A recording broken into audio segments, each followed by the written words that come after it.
Shalom, jemaat yang dikasih Tuhan, Bapak, Ibu, Saudara-saudari. Kita boleh bersyukur hari ini 17 Mei kita masih diberikan kesempatan untuk kita boleh ibadah PIP sekalipun masih dilakukan secara online. Kasih kemurahan Tuhan sungguh luar biasa. Sebelum kita mulai, mari Bapak, Ibu, Saudara, kita buka di dalam doa. Bapa di surga, kami sungguh bersyukur kemurahan Tuhan selalu menghiasi hidup kami sampai hari ini. Di masa pandemi ini kami masih begitu merasakan kemurahan Tuhan yang sungguh sempurna atas hidup kami. Terlebih Tuhan, terima kasih untuk Tuhan Yesus. Dan terima kasih juga untuk curahan Roh Kudus yang menyertai kami hari lepas hari sampai hari ini. Bukan karena kekuatan kami, tapi karena Roh-Mu yang menjaga kami senantiasa. Terima kasih Bapa, kami sungguh bersyukur dan kami akan mulai ibadah ini di dalam nama Tuhan Yesus Kristus. Haleluya. Amin. Tuhan merancangkan masa depan yang penuh dengan harapan dan kita boleh disertai dengan kuasa Roh Kudus yang sungguh luar biasa. Dihiasi oleh kemurahan Tuhan hari lepas hari sampai hari ini.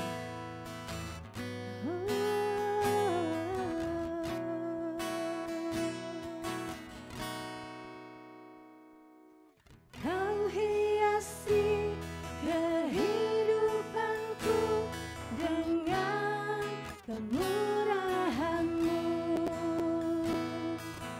Kau rancangkan masa depanku penuh dengan harapan. Aku ada saat ini, semuanya karena kasih-Mu. Aku hidup hari, semua berkat kemurahan-Mu, semua berkat kemurahan-Mu. Terima kasih Yesus, Engkau sangat baik, teramat baik bagiku. Dengar Tuhan, Engkau sungguh teramat baik bagi kami. Haleluya. Kau hiasi kehidupanku dengan kemurahan-Mu. Kau rancangkan masa depanku penuh dengan harapan.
Mari kita berdoa.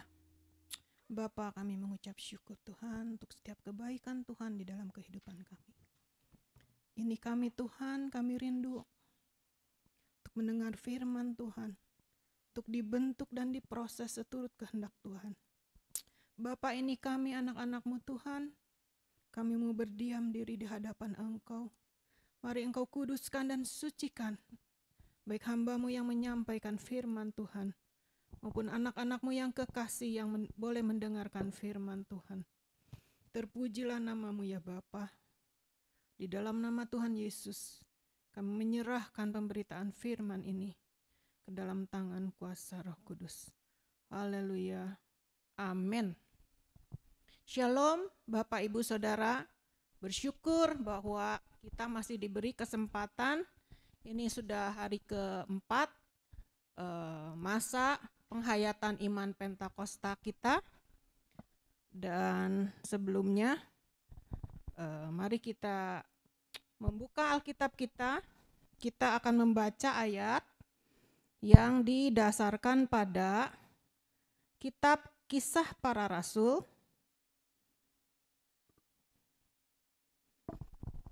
pasal 10 ayat 1 sampai 6.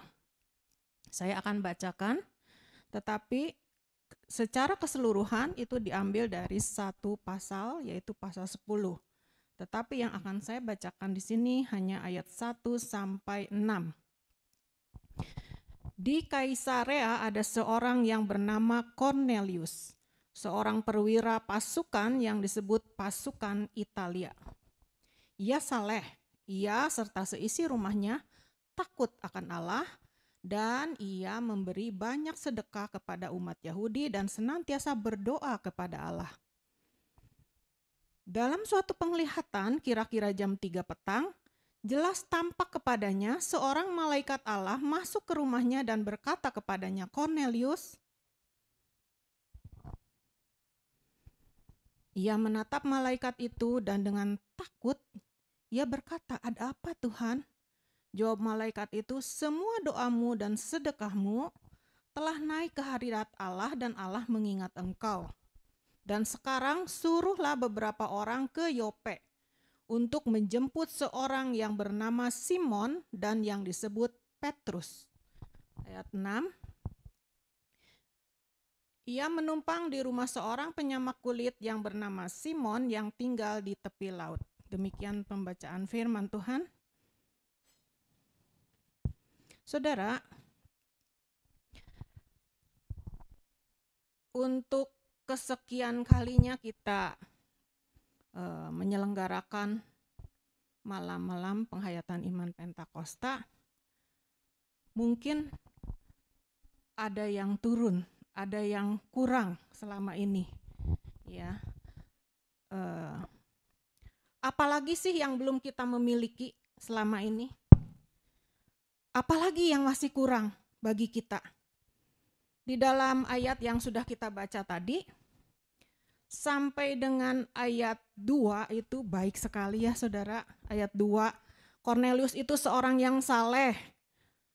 Bukan hanya ia, tapi seisi rumahnya takut akan Allah, dan ia memberi banyak sedekah kepada umat Yahudi dan senantiasa berdoa kepada Allah. Apa yang kurang? Begitu baik, begitu bagus, begitu memberi teladan. Iya. Tetapi ada satu yang terjadi pada Cornelius. Sebelumnya Cornelius itu seorang perwira, mungkin seorang kapten ya. Di dalam suatu penglihatan tampak kepadanya seorang malaikat Allah menyuruh memanggil Simon Petrus. Nah, sampai di sini saudara, ya. Di sini kita melihat bahwa sepertinya kalau kita melihat deskripsi daripada Cornelius, gak ada yang kurang pada Cornelius. Ini menjadi refleksi buat kita. Mungkinkah kita seperti Cornelius dalam pandangan orang? Sepertinya semuanya oke, tidak ada yang kurang. seorang yang beribadah, saleh, suka memberi sedekah. Mungkin kita juga merasa saya ke gereja setiap minggu, saya berdoa di rumah, saya memberi persembahan, menyumbang ini, menyumbang itu, dan sebagainya. Jadi bisa saja kita tidak melihat ada kekurangan apa-apa di dalam diri kita. Sama seperti halnya orang muda yang kaya yang diceritakan di dalam Matius 19. Ya, saudara tahu ceritanya, dia menanyakan kepada Yesus apa yang harus ia lakukan untuk memperoleh hidup yang kekal. Tuhan Yesus bilang, turuti perintah Allah. Lalu disebutkan ini. Semua sudah saya lakukan. Jadi orang muda yang kaya itu merasa dirinya tidak kekurangan apa-apa, saudara.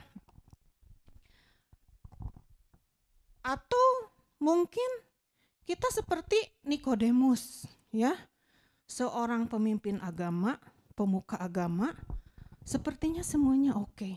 Tetapi Tuhan Yesus bilang kamu perlu lahir baru. Nah, pada kesempatan PIP kali ini, mari kita checklist ya. Apa yang kita tuh merasa, oh saya sudah memiliki, padahal kita nggak memiliki. Atau kita sebenarnya punya, tapi kita nggak tahu bahwa kita memiliki hal itu. Saudara, mari kita buat checklist ya. Ada 12 yang akan kita bahas di sini. Yang pertama dan yang terutama, saudara, itu adalah keselamatan surgawi, saudara. Ini satu hal yang sangat penting. Tidak penting apakah, maksud saya bukan sesuatu yang utama, apakah saudara melakukan seluruh hukum Taurat, itu tidak menyelamatkan saudara. Yang menyelamatkan kita adalah iman percaya kita kepada Tuhan Yesus Kristus. Di dalam Kisah 10 yang kita baca tadi, kalau kita lihat ayat 34 sampai 43, itu setelah Petrus ketemu dengan Kornelius, lalu mau ngapain gitu? Roh Kudus panggil Simon Petrus untuk ketemu Kornelius itu untuk apa? Untuk memberitakan Injil, saudara. Supaya Kornelius dan seisi rumahnya memperoleh keselamatan di dalam Tuhan Yesus Kristus. Nah, saudara mungkin sudah ke gereja, sudah memberi persembahan, sudah ikut berdoa, tetapi saya mau tanya, apakah sungguh saudara sudah memperoleh keselamatan surgawi yang ditawarkan oleh Allah melalui Yesus Kristus, anaknya yang tunggal, yang rela mati untuk kita, menebus dosa kita, saudara. Kesalehan kita itu tidak berguna di hadapan Allah. Sebab Allah tahu bahwa kita tidak mampu, Allah tahu kita tidak sanggup. Oleh sebab itu, Allah mengutus anaknya yang tunggal ke dalam dunia untuk menebus dosa-dosa kita. Dosa-dosa saya dan dosa-dosa saudara. Mari terima dia sebagai Tuhan dan Juru Selamat. Maka saudara akan memperoleh keselamatan surgawi. Itu yang nomor 1, saudara.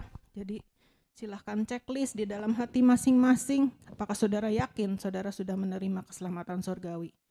Yang kedua, apakah kita memiliki visi surgawi? Visi itu pandangan. Visi diri kita ini adalah orang berdosa yang memerlukan juru selamat, yang tidak bisa menyelamatkan diri sendiri. Dan kita menerima Kristus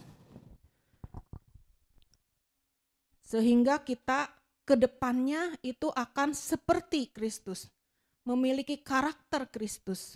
Visi itu biasanya di dalam satu perusahaan itu adalah pandangan ke depan apa yang ingin dicapai oleh perusahaan tersebut. Nah, visi diri kita sebagai orang-orang percaya adalah memiliki karakter Kristus, saudara.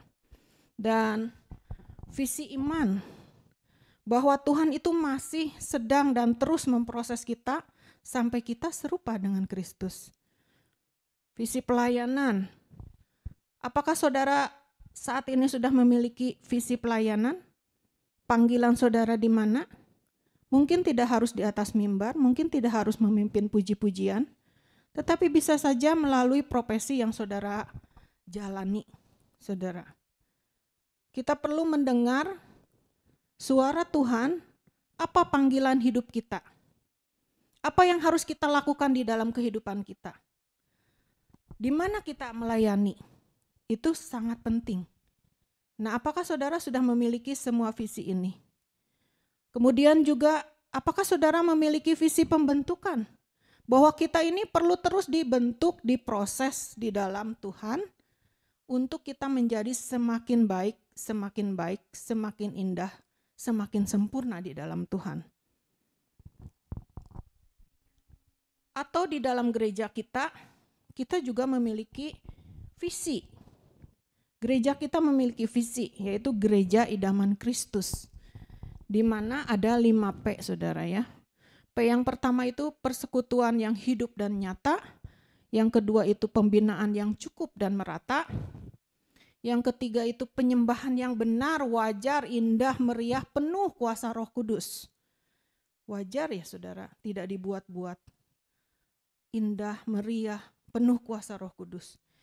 P yang keempat itu penginjilan ke dalam dan keluar. Ini sudah dijalankan di dalam gereja kita. Walaupun orang mungkin ke gereja, tapi belum tentu dia sudah menerima keselamatan. Dan itu setiap kali firman Tuhan didengungkan, setiap kali firman Tuhan disampaikan, itu adalah satu penginjilan ke dalam. Penginjilan keluar kita juga melakukan dengan banyak cara. Salah satunya adalah melalui TPS, saudara ya. Kemudian juga mengirim hamba-hamba Tuhan ke rumah sakit, ke penjara, dan sebagainya. Dan yang kelima itu pengelolaan yang baik dan rohani.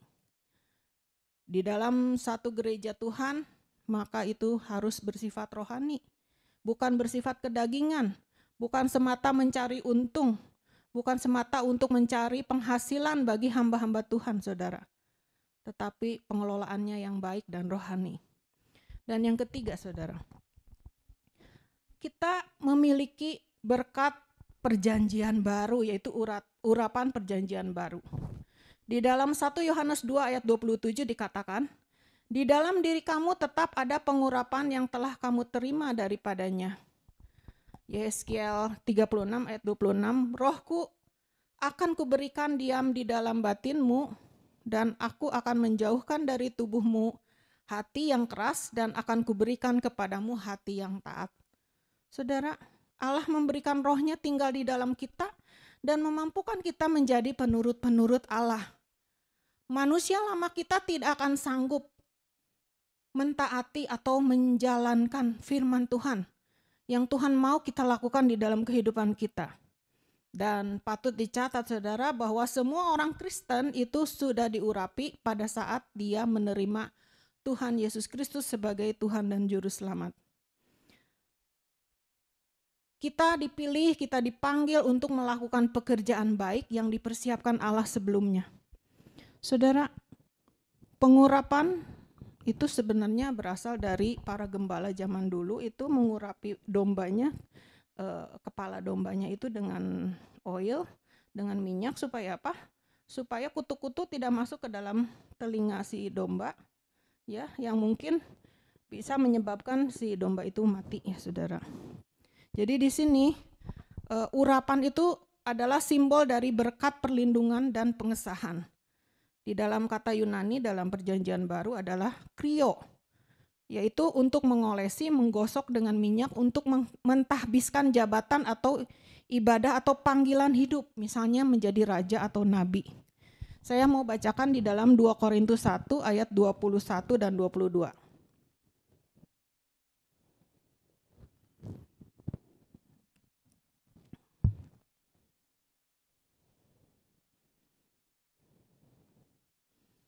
Sebab dia yang telah meneguhkan kami bersama-sama dengan kamu di dalam Kristus adalah Allah yang telah mengurapi, memeteraikan tanda miliknya atas kita, dan yang memberikan Roh Kudus di dalam hati kita sebagai jaminan dari semua yang telah disediakan untuk kita. Jadi Allah itu memeteraikan kita sebagai miliknya melalui pemberian Roh Kudus. Lanjut ya saudara, nomor berikutnya adalah suara Roh Kudus. Nah, mungkin kita bilang saya nggak pernah dengar suara Roh Kudus, ya. Apakah Tuhan itu sudah tidak berbicara lagi kepada kita? Nah, jangan-jangan ketika kita mengatakan hal ini sebenarnya hati kita yang tidak peka. Sama seperti di dalam Samuel 3 ayat 1 sampai 21. Pada waktu Samuel dipanggil, Elia itu sudah tidak peka lagi, tidak menyadari bahwa itu tuh Tuhan sedang memanggil Samuel sampai 3 kali, ya, sampai 3 kali. Jangan-jangan kita seperti itu, tidak peka. Mana suara Roh Kudus? Nah, bagaimana mendengar suara Roh Kudus? Itu tentu saja kita harus lahir baru, saudara. Harus terus hidup di dalam kesucian. Harus terus pikul salib. Dan apa yang Tuhan bilang itu sudah tercatat di dalam Alkitab. Jadi kalau mau mendengar suara Roh Kudus, kita harus melatih kepekaan kita dengan rajin belajar dan mencintai firman Tuhan. Suara Allah itu tertulis melalui firman Tuhan. Kebenarannya itu tertulis di dalam Alkitab. Dan Roh Kudus ikut bekerja waktu kita mau belajar dan kita mau taat. Kita belajar sedikit demi sedikit firman yang dikatakan di dalam Alkitab, itu nanti Roh Kudus akan memberikan pengertian yang benar bagi kita. Saudara,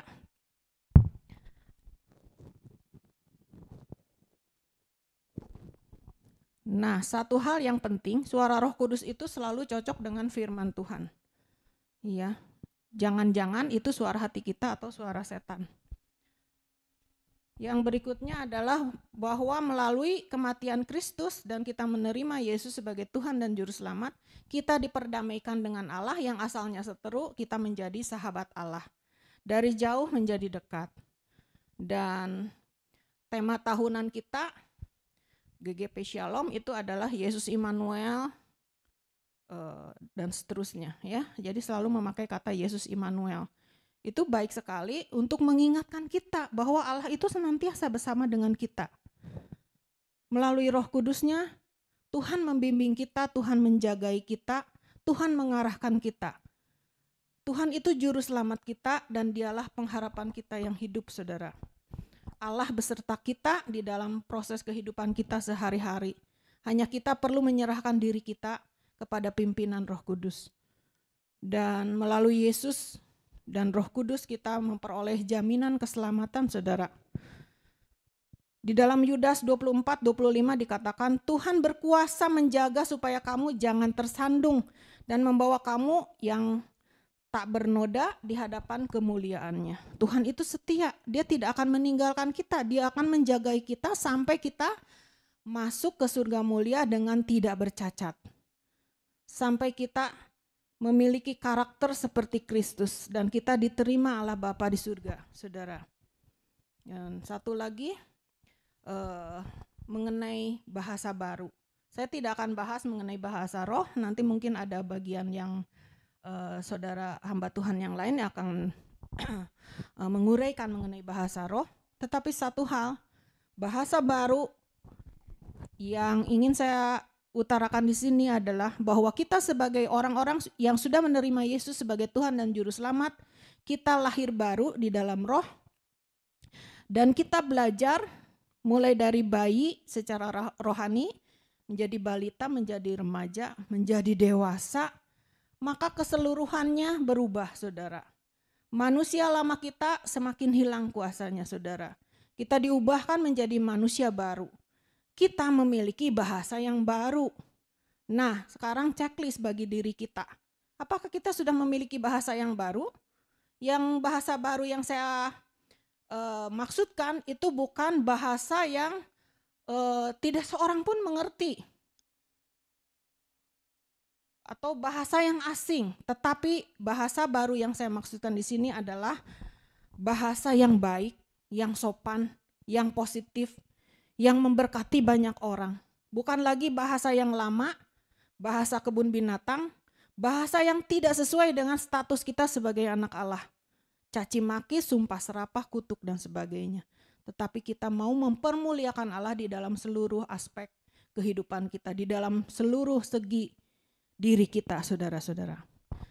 Dan mengenai baptisan air, kalau kita sudah terima Tuhan Yesus Seperti di dalam Kisah 2 ayat 38 dikatakan, bertobatlah. Dan hendaklah kamu masing-masing memberi dirimu dibaptis dalam nama Yesus Kristus untuk pengampunan dosamu. Maka kamu akan menerima karunia Roh Kudus. Berikutnya ya saudara, mengenai baptisan Roh Kudus. Itu saya tidak akan membahas mengenai bahasa lidah sekali lagi. Tetapi baptisan Roh Kudus yang dimaksud adalah di dalam 1 Korintus 12 ayat 13, saya mau bacakan untuk saudara supaya kita semua jelas. 1 Korintus 12 ayat 13. Sebab dalam satu roh kita semua, baik orang Yahudi maupun orang Yunani, baik budak maupun orang merdeka, telah dibaptis menjadi satu tubuh, dan kita semua diberi minum dari satu roh, yaitu yang disebut sebagai baptisan inkorporasi. Ya. Melalui kita menerima Tuhan Yesus, kemudian disahkan dengan baptisan air, kita menerima baptisan inkorporasi. Melalui itu kita dipersatukan bersama seluruh umat Tuhan yang percaya kepada Yesus sebagai satu tubuh Kristus. Itulah baptisan Roh Kudus. Dan baptisan Roh Kudus juga berarti adalah baptisan kuasa, di mana kita diberi kuasa menjadi saksi-saksi bagi Yesus Kristus, saudara. Dan yang terakhir, saudara, apakah kita memiliki sukacita keselamatan? Karena keselamatan ini sesuatu yang sangat berharga, sangat mulia, yang kita tidak bisa gapai dengan tangan kita. Dan Allah sudah memberikannya kepada kita dengan cuma-cuma, dengan penuh kasih karunia, dengan penuh rahmat. Seyogyanya kita sangat bersukacita. Sebab itu firman Tuhan katakan, bersukacitalah senantiasa. Ya saudara, kesimpulannya, apa yang saudara rasakan setelah mendengar semua uraian tersebut? Apakah saudara merasa memiliki padahal tidak? Atau merasa belum memiliki padahal sudah memiliki? Atau saudara tidak mengetahui apa yang harus saya miliki di dalam mengiring Tuhan Yesus? Biarlah terang Roh Kudus akan membantu kita melihat apa yang harus kita memiliki. Tuhan Yesus siap memberikannya. Amin. Mari saya undang singer song leader untuk kita menaikkan satu pujian.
Kami mengucap syukur Tuhan, terima kasih untuk firman Tuhan yang boleh mengingatkan kami, untuk firman Tuhan yang boleh mengajar kami, memberitahu kami Tuhan, membuka mata rohani kami Bapa.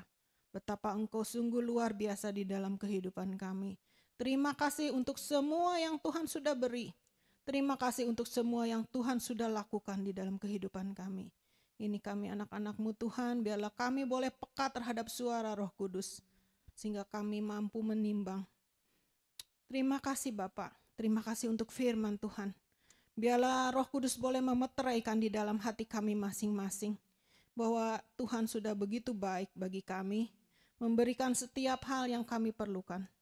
Bapa, mungkin di antara kami ada yang sudah memiliki tetapi tidak menyadari bahwa ada kuasa, ada Roh Kudus di dalam kami yang memampukan kami untuk melakukan setiap hal yang Tuhan berkenan untuk kami lakukan. Tuhan, ini kami Bapa, kami menyerahkan diri kami. Setiap anak-anak Tuhan yang mendengar firman Tuhan saat ini, mari Bapa, Engkau mau kuduskan, mau sucikan, mau proses mereka terus-menerus Tuhan.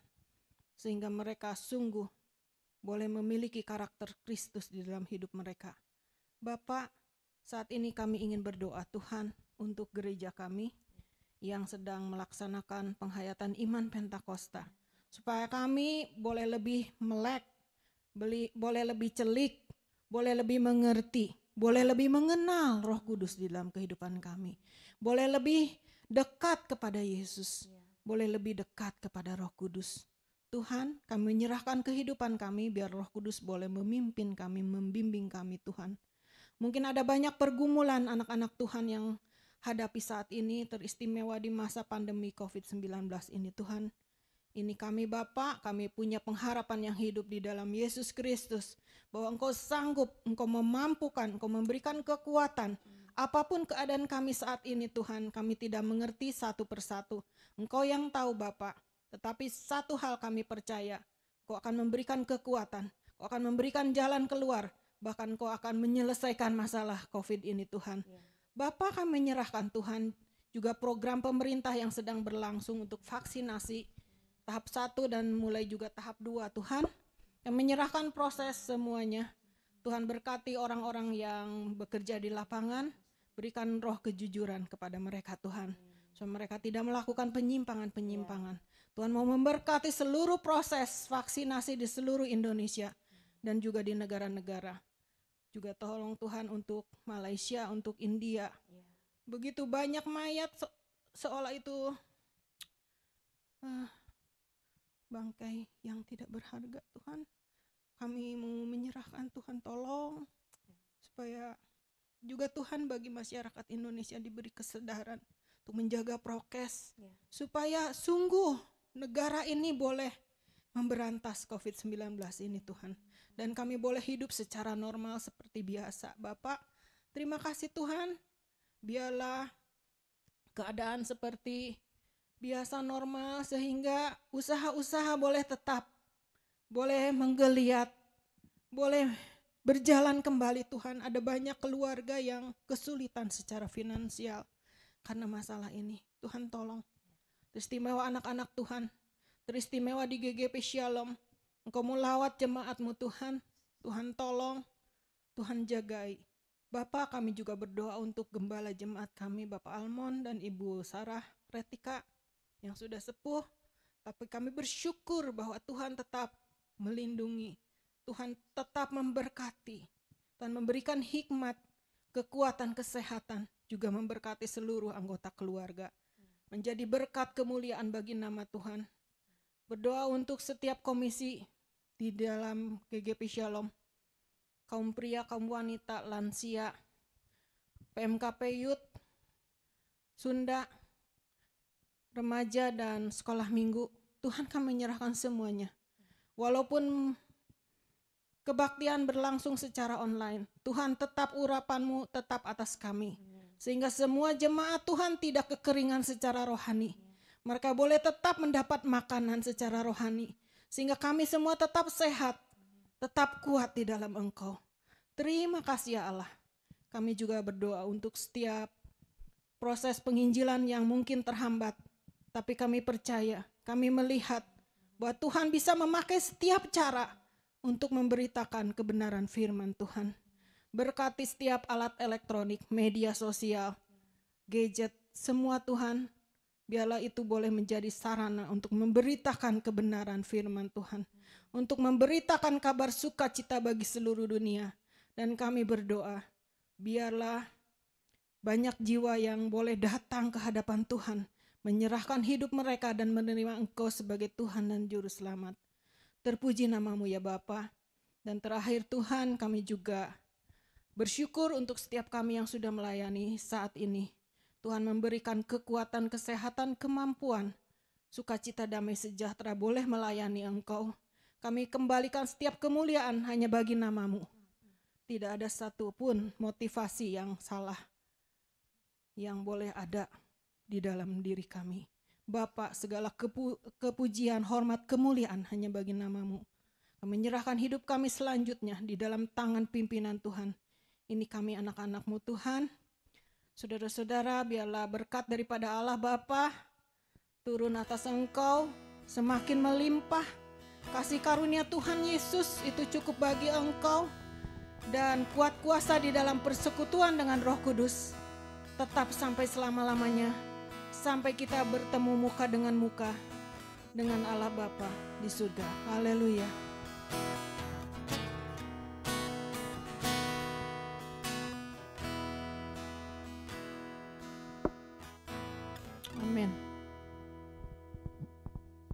Amin.